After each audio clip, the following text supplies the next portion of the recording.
Take a look at this image. Police say this person carjacked two children's hospital workers. New tonight, we take resident safety concerns directly to the mayor as fear and violence continue to grip Baltimore. We're all just feeling like no place is safe. We're not feeling safe. Plus, juvenile crime also remains top of mind among Marylanders. These juveniles are out of control. Why lawmakers' actions to address this may not be as drastic as many hope. Then, as the crisis worsens, young offenders find themselves on the Fed's radar. The three fugitives they're looking for and the hurdles standing in the way.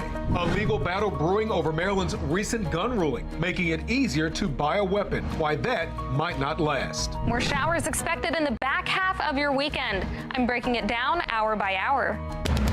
Live from WBFF in Baltimore, this is Fox 45 News at 10. Well, we've been tracking storms across Maryland all day. This is a live look at our weather radar, the Inner Harbor, and also the Beltway. Today's rain did move through Baltimore, but we could be in store for more this weekend. Thank you for joining us. I'm Kai Jackson. Let's head right over to meteorologist Jasmine Lomax with more on what comes next. Jasmine.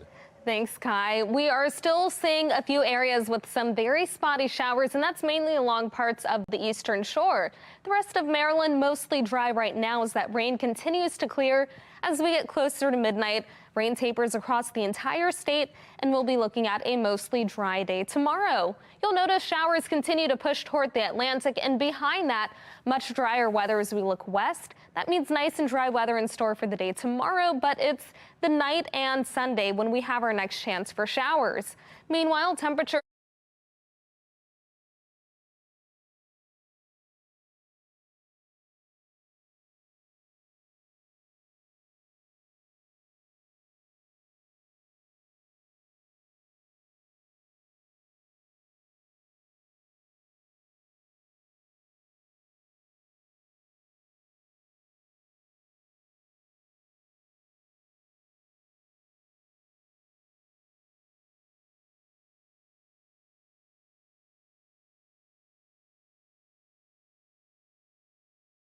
by 60%.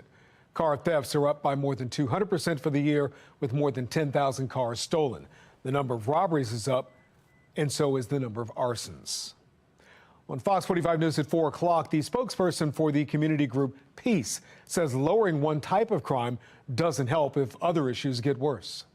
When it comes to the other types of crime, particularly those that are involving young people, kids as young as 11, 12 years old, we have to face reality and realize that what we're doing right now is not working. And that includes some of the bad legislation that was passed over the last year.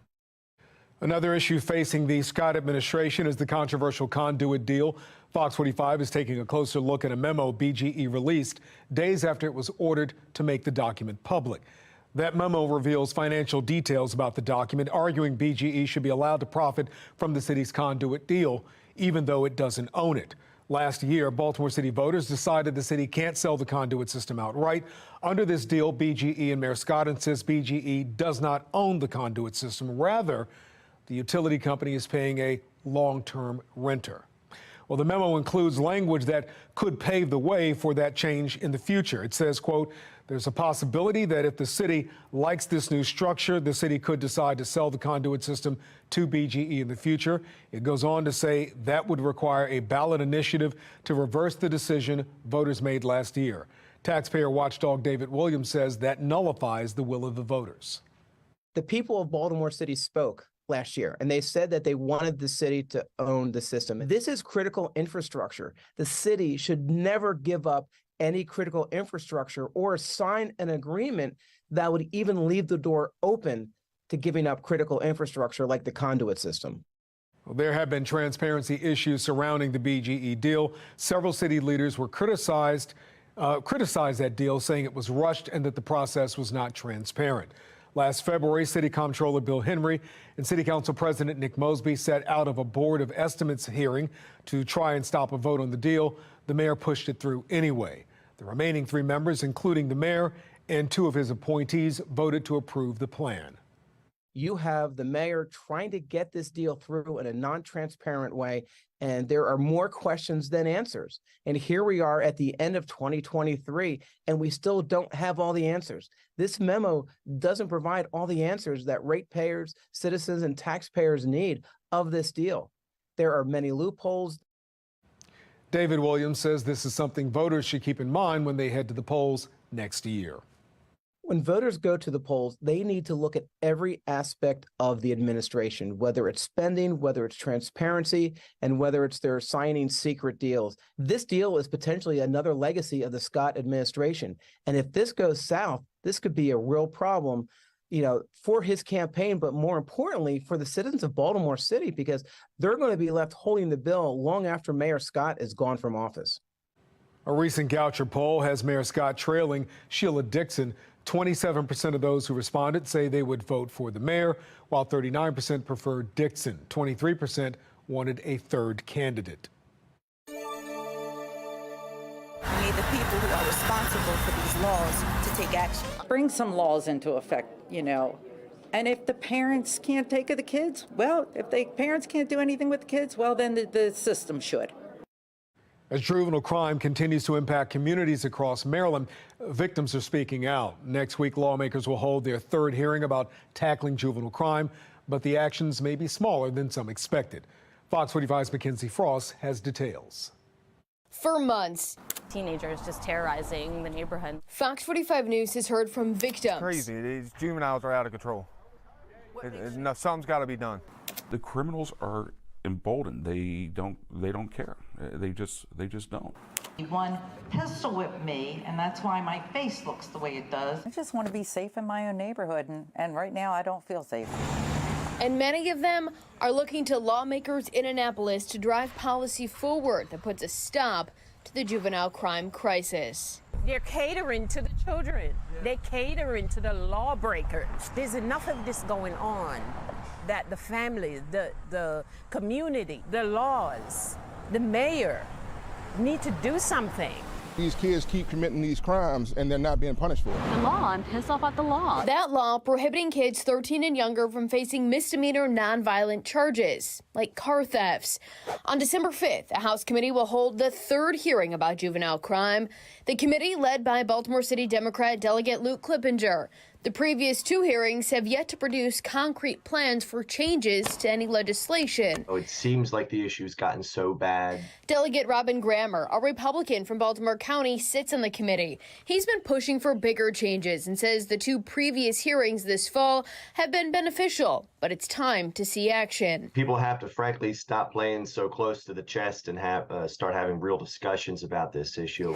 On the other side of the State House, Senator Will Smith chairs the Senate Judicial Proceedings Committee. Smith says juvenile justice laws need more time to see full results. Laws that we put in place are going to take a couple of years to fully see the fruit of the foundations that we've laid and the seeds that we've planted. I, for one, am not interested in rolling back the reforms that we put in place last year. But some parents, like Crystal Gonzalez, whose daughter was killed in Baltimore City during the Brooklyn Day mass shooting last summer, said the young offenders understand the juvenile justice laws, and that's part of the problem. The current state of our juvenile crime laws are showing that our juveniles are actually obeying the laws. Our young offenders understand that if they stay under the law, they cannot be held accountable because of their ages. But what lawmakers, especially Democrats in charge, decide to do about the rise in juvenile crime remains unclear. When asked about his plan, Governor Wes Moore doesn't give specifics or a timeline. Do you have a timeline for when the public will see your vision for this moving forward, leading on this issue before January 10th? Oh, yeah. The public will see our complete rollout prior to the legislative session. When? And we're working in partnership with both Democratic and Republican leaders to be able to ensure that the basic principles that we have laid out before, how do you increase accountability? How are we making sure that we're addressing the issue of illegal guns and how easy it is to gain access to illegal guns? Several organizations working with young people, like ROCA, operating in Baltimore City, are scheduled to testify at the next hearing, which will begin at 1 o'clock on December 5th in Annapolis. Mackenzie Frost, Fox 45 News. Ahead of next week's meeting, Governor Wes Moore is asking for patience with the Department of Juvenile Services. calling Secretary Vincent Schiraldi a reformer.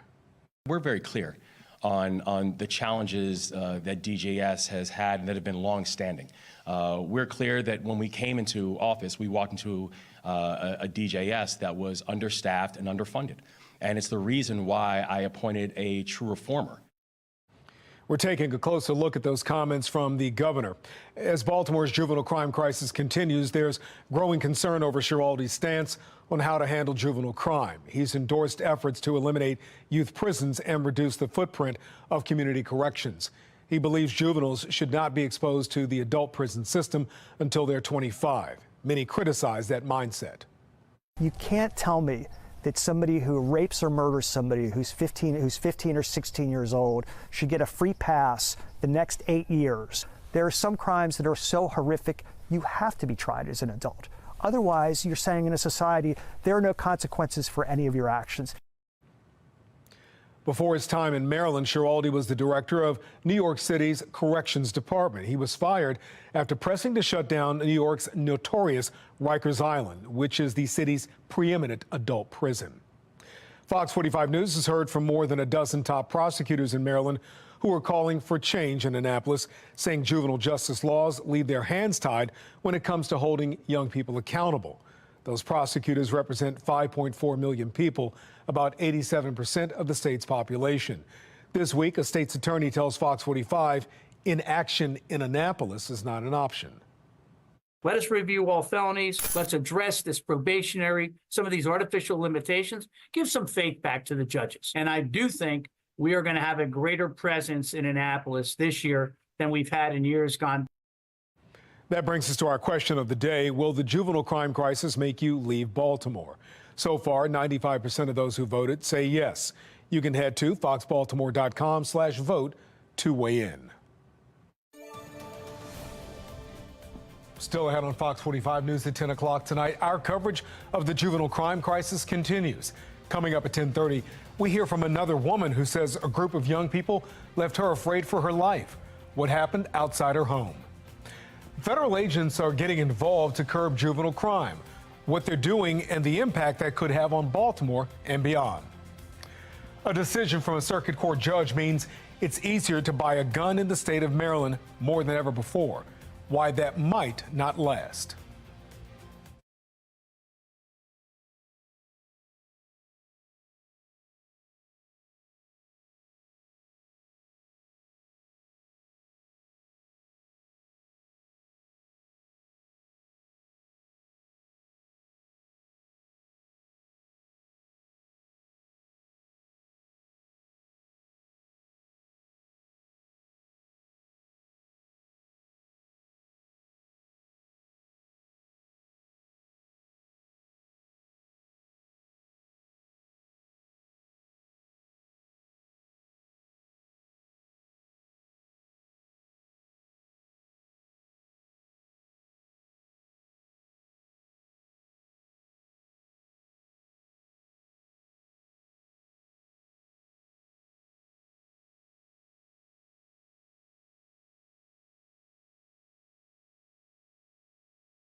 Democratic leaders in the state, especially in the city of Baltimore, have talked about for years about the gun problem in Baltimore and how things are out of control.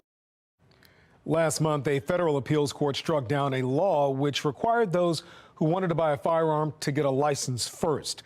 Next week, Maryland Attorney General Anthony Brown will decide what to do next. Fox 45's Vincent Hill takes a closer look. Yeah, Attorney General Brown can either petition the circuit court or go directly to the Supreme Court. At any rate, just the thought is already sparking controversy. Perfect. It was a great day for gun store owners November 21st. Just in time for the holidays, yeah. Something to be thankful for. The day a federal appeals court struck down the state's handgun qualification license requirement, calling it unconstitutional, but that decision could be challenged. What the Attorney General can do is appeal this probably to the United States Supreme Court. Political analyst John Deedy wouldn't be surprised if that happens. First, this is a Democratic state, and Brown has always had these opinions on guns. Taking that type of side on the issue, it's only a help for Democrats in the city politically, because most people in Maryland would support these type of measures. But those measures taking aim at the debate of good versus bad. Democratic President Bill Ferguson saying the decision will, quote, unequivocally lead to more gun violence, while others say the law ties the hands of legal gun owners. From gun store owners, the laws to lock the criminals up or get, charge them, they're not passing those laws. It's crazy. You're in Baltimore. You see what's going on. To law enforcement experts, They are committing crimes with guns that are acquired in an illegal manner to begin with. And to Republican lawmakers, the bottom line is the criminals are going to have the firearms. Every year, we pass another law that criminalizes gun ownership. And nothing has happened except violent crime has spiraled out of control. Meanwhile, Deedy says Attorney General Brown's endeavor won't be a speedy one if it happens at all. It's not going to be till fall of 2024 probably before the court even listens to this case, if they choose to hear oral arguments in it. In the meantime, that requirement to get a handgun qualification license is still no longer needed as this seemingly ongoing debate about guns continues. In the control room, Vincent Hill, Fox 45 News. The Baltimore Sun addressed the law in a staff commentary article this week, taking a stand against the circuit court's decision. We want to know what you think. Should media outlets take political positions? So far, 88% of voters say no. You can head to foxbaltimore.com/vote and click on the Pulse tab to weigh in. This ruling comes more than a year after the Bruin decision from the Supreme Court struck down Maryland's law requiring those looking to get a wear and carry permit to give a reason for wanting one. However, even after both decisions, there are still a number of requirements for Marylanders who want to own and carry a weapon. The process includes background checks, fingerprinting, and training. It is not a free pass to get a gun. You just can't walk in here and say, hey, I want to get a gun and I want to get a carry permit. There are still very strict background checks and training requirements that you have to go through for both purchasing a gun and for the carry permit. Fox 45 News will continue to follow the debate over Maryland's gun laws. You can follow along on air and online. You can find all of our past reporting on our website, foxbaltimore.com. Federal officials track juveniles accused of multiple crimes, some already under DJS supervision. What they say can be done to limit youth crime. The fighting is back on in Israel, the latest on the conflict in the Middle East. It was a rainy and a cool start to the weekend, but tomorrow will return to a mostly dry pattern, at least through the afternoon. Temperatures also much higher. We're looking at a 15-degree rise in temperatures. Highs will be in the 60s. I'll let you know how long the warm trend lasts and when to expect the next chance for rain in my Weather Authority forecast. And here's a live look tonight over Towson, Baltimore County.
The fighting has resumed between Israel and Hamas after a 7-day pause for hostages.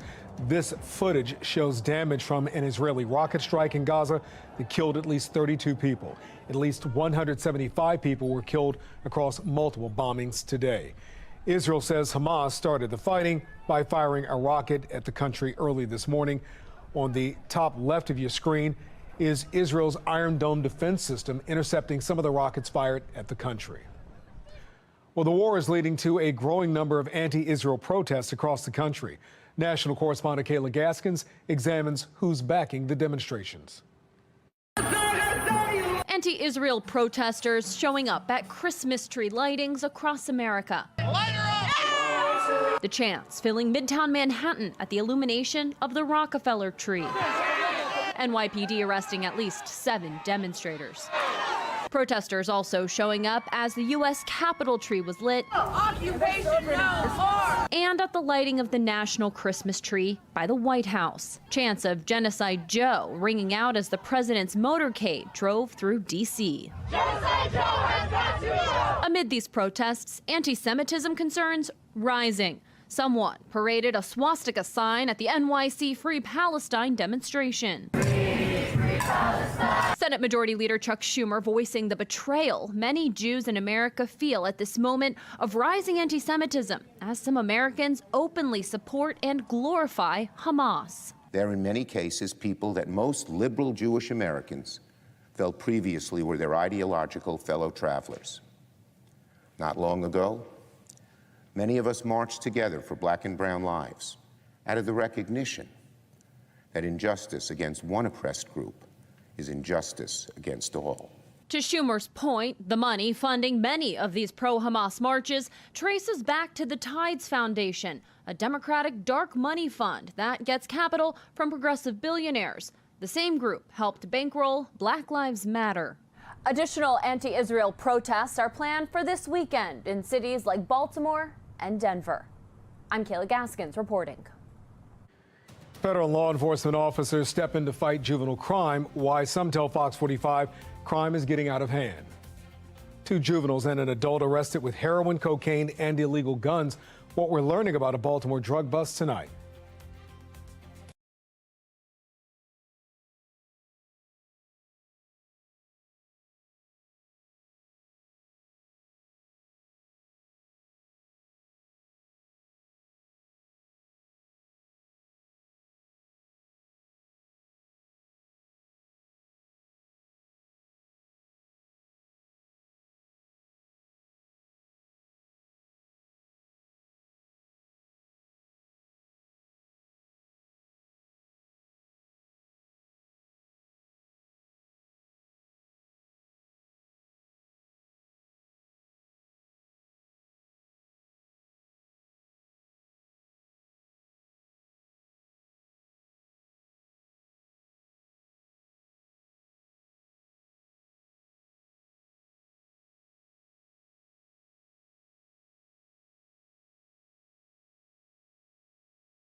We're following three big stories tonight.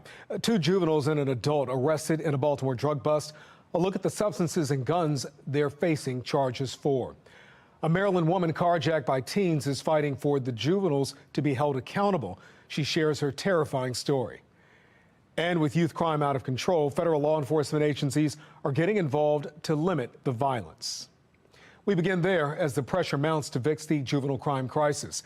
The U.S. Marshal Service says it's receiving more cases involving young people wanted by local police for violent crimes. Fox 45's Alexa Ashwell is taking a closer look at the investigations. Armed robbery, auto theft. In just 1 week, the U.S. Marshal Service says 3 fugitives have come across their desk. The majority of them wanted for multiple crimes, violent crimes, and all of them juveniles.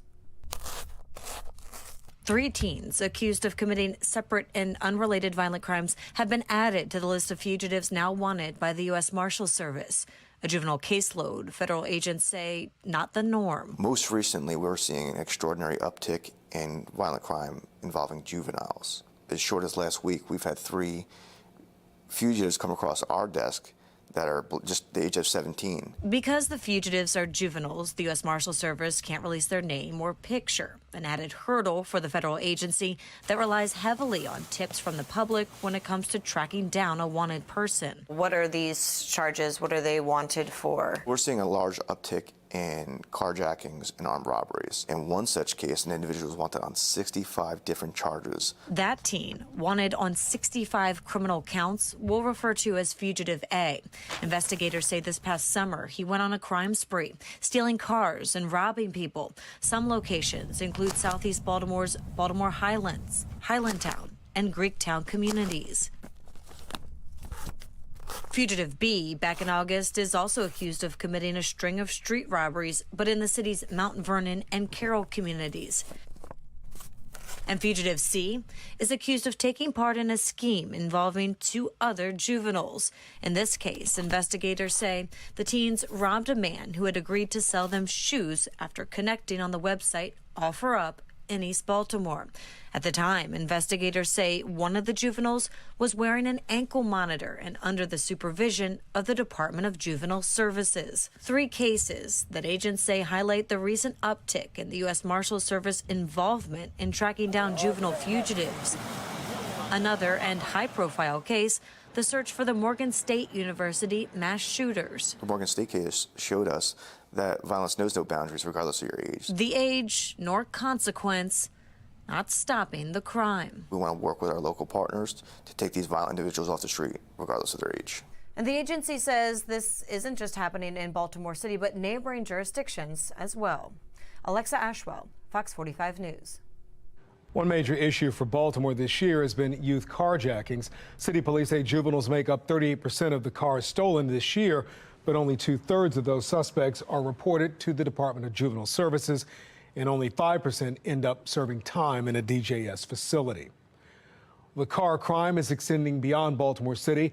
A Baltimore County woman tells Fox 45 2 teenagers carjacked her at gunpoint steps from her house in Rosedale. That attack left her with a black eye and a concussion. She says those responsible should be held accountable. These kids don't have consequences, and that's what makes me very angry.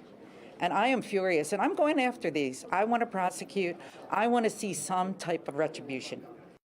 Now we're hearing a similar story from a woman in Upper Marlboro who says 2 kids threatened her at gunpoint as she was walking from her car to her house. Brad Bell from our Sinclair sister station in D.C. has that story. It all begins just after 2 a.m. in this apartment complex parking lot in Oxon Hill, August 2022. A hardworking mom named Shantice parks her car and is steps from the safety of her home when the carjackers appear. 2 boys ran up on me and put the gun in my face and was like, "Oh, give me your keys, your wallet, your phone." I just knew it was more of them than me, and they had guns. 6 hours later, she spots her car when this video appears on social media. A police chase ending in a crash. Her car with teens inside slamming into a bus. There are injuries. Police find guns. They arrest 4 juveniles. Now, 15 months later, Shantice says the juvenile justice system has failed her. I think it's an absolute joke. I think They have to do better. Shantice says the 16-year-old who held a gun to her face was recently found involved for the armed carjacking. Involved is the word for guilty in juvenile court. But she says after the verdict, the judge sent the boy home. His mom and him walk out, no apology, no anything, no even sense of remorse. I don't think if they understand the ripple effect of everything that they're doing. Like, you're not just stealing a car, you're stealing someone's safety, their sense of security. And I hate to say it, but when I see, teens, especially Black teens, masked up, I'm instantly on defense because, I'm scared that it'll happen again. And she believes parents of kids who do crimes should start paying a price. They should be absolutely responsible for everything that their children do. And she will be back in court next week. Her teenage carjacker is due here for sentencing, and she's hoping that he is held accountable and not just sent right back home again. We will be watching the case, and we'll let you know what happens. In Upper Marlboro, Brad Bell, Fox 45 News. Baltimore County Police say a student was taken in for questioning after a report of an armed person at Kenwood High School. According to a letter from the principal, there were no shots fired in the building and no weapon was found. Fox 45 News will follow this story and bring you the latest on air and online. Making headlines, Fox 45 has new information on 2 drug busts across the state. In Baltimore, detectives found hundreds of vials of what they believe are crack, cocaine, heroin, and fentanyl in a Springwood Avenue home. They also found multiple illegal handguns. 2 juveniles and an adult were arrested. In Carroll County, a traffic stop leads to another drug bust. Just before midnight, officers pulled over a car for a broken taillight in Sykesville. Inside, they say they found cocaine, marijuana, a digital scale, and drug paraphernalia. 2 people in that car, Justin Keats and Jamal Keats, are now facing charges.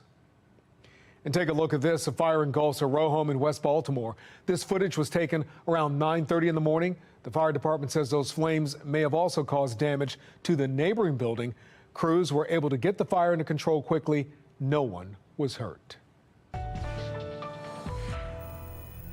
It is World AIDS Day, a time to raise awareness and destigmatize the disease that still disproportionately affects racial and ethnic minorities, as well as those who are gay or bisexual. Today, Baltimore Mayor Brandon Scott and LGBTQ groups came together to help raise awareness on the fight. Especially here in Baltimore, we have so many factors that help propel HIV, such as economic stability, such as housing, so many different things. And when you have those things on the mind, maybe your health isn't quite at the forefront. So we really want to bring those opportunities now while we are combating those factors that also fuel HIV in our community. About 1.2 million people have HIV, and about 13% of them don't know it. Because of advancements in treatment, those who have HIV can have about the same life expectancy as everyone else in the population, but only if that disease is caught earlier. The CDC recommends everyone between the ages of 13 and 64 get tested for HIV at least once as part of routine health care.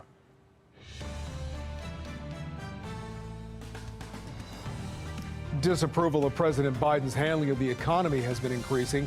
His messaging is changing again. Chief political correspondent Scott Thuman has that story. Tall buildings. For months, the word Bidenomics has been a constant part of the president's speeches. Folks, that's Bidenomics. Bidenomics. Bidenomics. Bidenomics. But it seems he's almost stopped using it entirely in recent weeks. NBC News reports he hasn't said Bidenomics publicly since November 1st. That's the American dream. That's Bidenomics. The White House describes Bidenomics as rooted in the recognition that the best way to grow the economy is from the middle out and the bottom up. Democratic Congressman Dean Phillips, who's mounting a primary challenge against Biden despite supporting most of his policies, is taking aim at his economic record. I believe Bidenomics is a disaster. The policies are good for the macroeconomy. GDP growth is up, wage growth and job growth is up, unemployment is down. But people can't afford their lives. Recent analysis of government data by Republicans shows the average American household has to spend more than $11,000 annually to have the same standard of living they did back in January of 21. And polling shows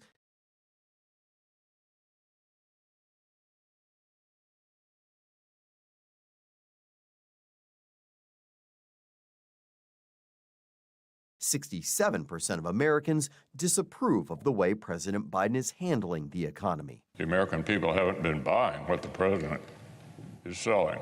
The White House seems to be counting on middle-class families to forget about the 40-year high inflation their spending binge helped create. But the president and his team continue to tout his financial successes, including low unemployment and a cooling inflation rate. And the Bidenomics branding hasn't been completely dropped. It's still being used on the White House website and to highlight his work in his re-election campaign. In Washington, I'm Scott Thuman.